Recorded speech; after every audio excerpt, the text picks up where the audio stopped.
Página 22, continuação do estudo de Direito Penal Estratégico. Espécies de dolo. Quanto à valoração natural neutro, é o dolo como elemento psicológico, componente da conduta, normativo, é o ímpeto. O dolo, nesse caso, possui os elementos consciência, vontade e consciência da ilicitude. É o componente da culpabilidade.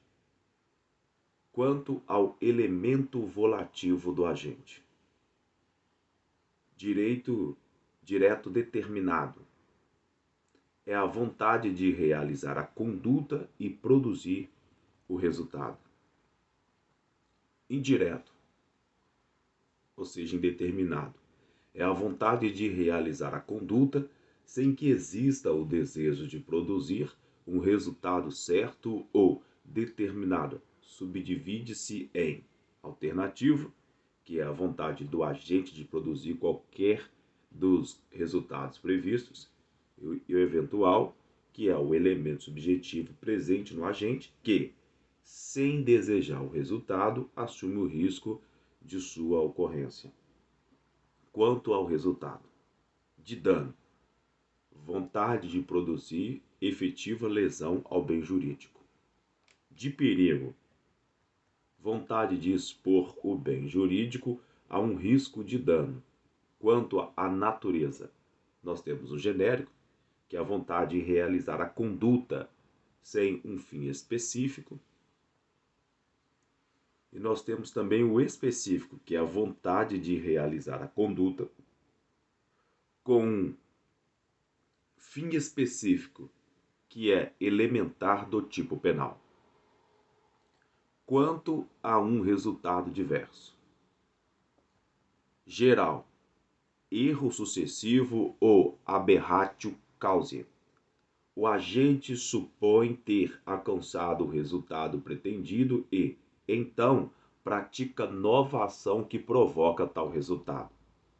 Cumulativo é o dolo que abrange mais de um resultado, na chamada progressão criminosa, quanto ao critério cronológico. Quanto ao critério cronológico, antecedente, inicial ou preterdonado. É o dolo que existe antes da conduta, não é suficiente para a responsabilização penal. Concomitante é o dolo que está presente no momento da conduta, sendo o elemento subjetivo necessário para a configuração do crime doloso. Subsequente é o dolo posterior à conduta. Quanto ao grau, de primeiro grau é a vontade de produzir o resultado inicialmente pretendido. De segundo grau, o dolo de segundo grau é a vontade que abrange os efeitos colaterais aos meios utilizados para se alcançar o resultado inicialmente pretendido.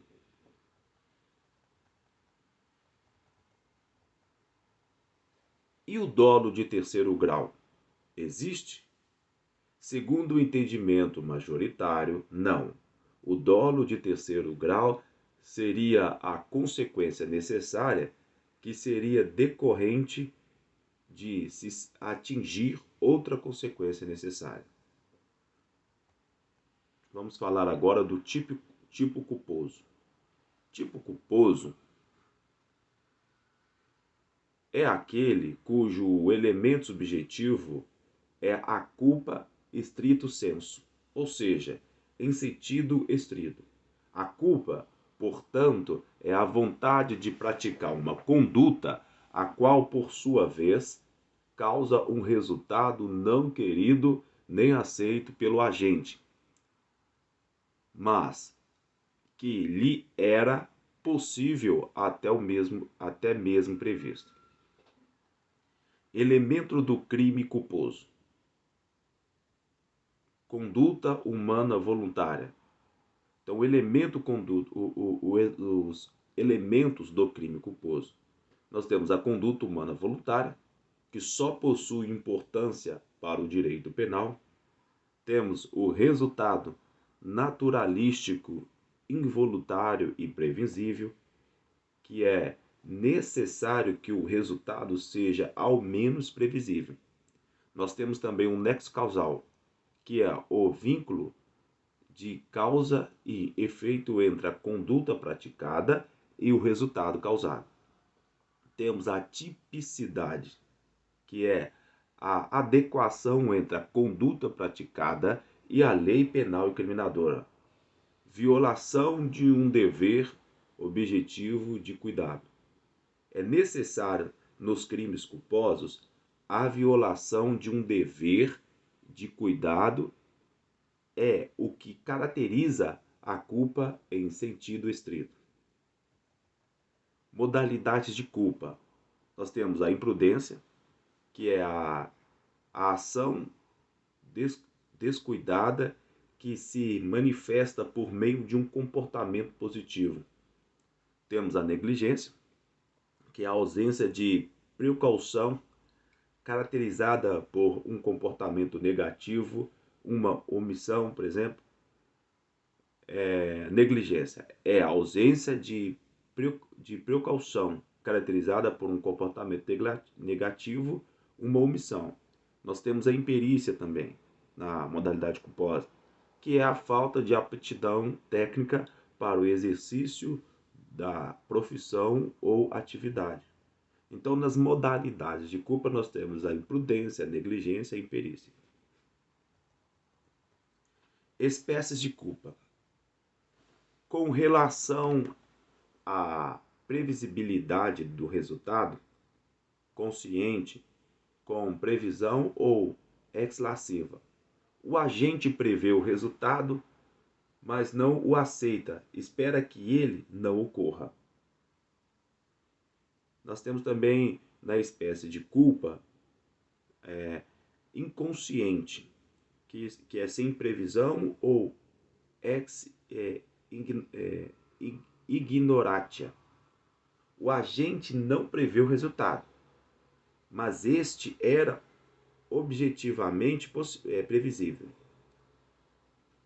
Com relação à vontade do agente, própria ou propriamente dita, o agente pratica conduta, mas, mesmo sendo possível o resultado, não o aceita, espera que ele não ocorra.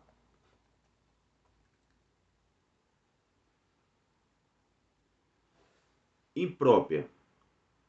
Então vamos lá.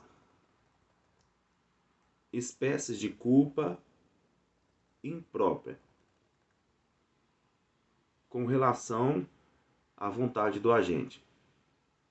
Imprópria por equiparação, por assimilação ou por extensão. O agente, pensando estar acobertado por causa excludente de ilicitude, por erro de tipo inexcusável, prova intencionalmente determinada conduta típica. Outra classificação. Culpa mediata ou indireta. Ocorre quando um agente, após a produção de um resultado, a partir dele produz um segundo resultado por culpa.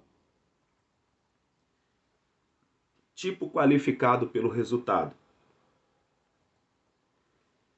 É aquele que, além da descrição do delito, há previsão de um resultado que, se ocorrer, torna a sanção penal mais gravosa. Crimes qualificados pelo resultado e seus elementos. Fato antecedente. Conduta que se amolda ao tipo penal do delito, configurando-o e já tornando possível a imposição de sanção penal. Fato consequente. O agente produz um resultado que enseja a imposição de uma sanção penal mais gravosa que, aquela prevista para o fato antecedente.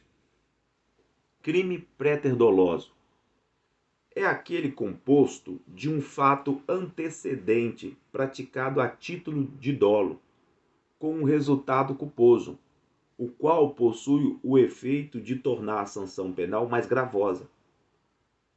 Em razão do resultado não ser desejado pelo agente, já que é provocado a título de culpa, não se admite tentativa de crime préter-doloso, segundo o entendimento majoritário. Tipo omissivo. Tipo omissivo é aquele cuja conduta consiste em um não fazer ou um não facere. Teorias da omissão. Nós temos a teoria naturalística, que entende que quem omite faz algo diverso de que deveria fazer, por ser uma ação diversa do que deveria ser. A omissão pode provocar mudanças no mundo exterior, ou seja, pode causar um resultado naturalístico. Teoria normativa. A omissão é um nada e, por isso, nada causa. Não há como se imputar um resultado naturalístico de forma direta a uma conduta omissiva, já que ela não pode causá-lo, por não ser nada.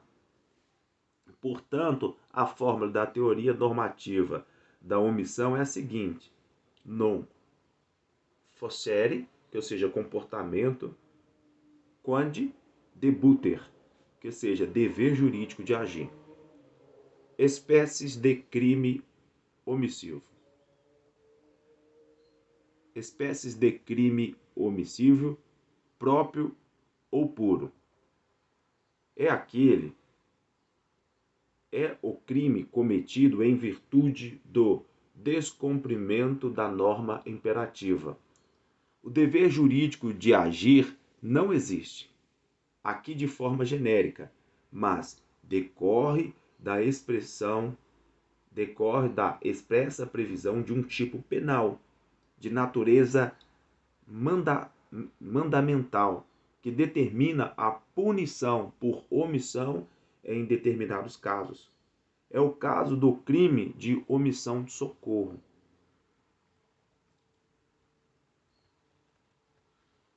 Espécies de crime omissivo impróprio, impuro ou comissivo por omissão. É aquele cujo dever jurídico de agir decorre de uma cláusula geral que, no Código Penal brasileiro, está previsto em seu artigo 13, parágrafo 2º. O dever jurídico abrange determinadas situações jurídicas e se refere a qualquer crime comissivo. Nestes casos, portanto, o agente possui um dever específico de agir, que se enquadram nas seguintes hipóteses: tenha por lei obrigação de cuidado, de proteção ou vigilância, que é o dever legal. De outra forma, assumiu a responsabilidade de impedir o resultado, dever de garantidor. Com o seu comportamento anterior, criou o risco da ocorrência do resultado, que é o dever por ingerência na norma.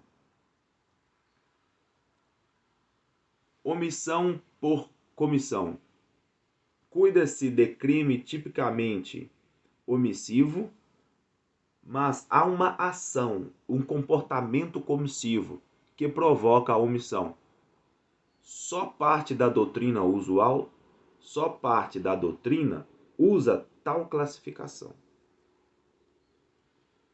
Requisitos da omissão: conhecimento da situação que causa perigo.